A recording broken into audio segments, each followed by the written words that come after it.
So we are here in Fullerton in the showroom installing the exterior sidings. The new product we're gonna start to sell here at the store. We got here the installation process. Those are the panels. Look how beautiful they are. It's a dark gray color.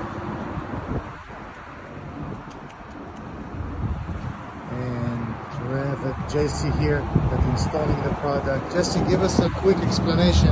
How did you install this? We did a 1x4 backing with 3-inch nails, and then we put a metal flashing on the bottom, and we'll make sure everything's level in the bottom. And it's pretty easy to show, but thank you, Jesse. Keep the good job.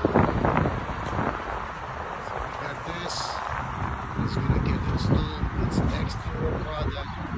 It's waterproof. Beautiful new product.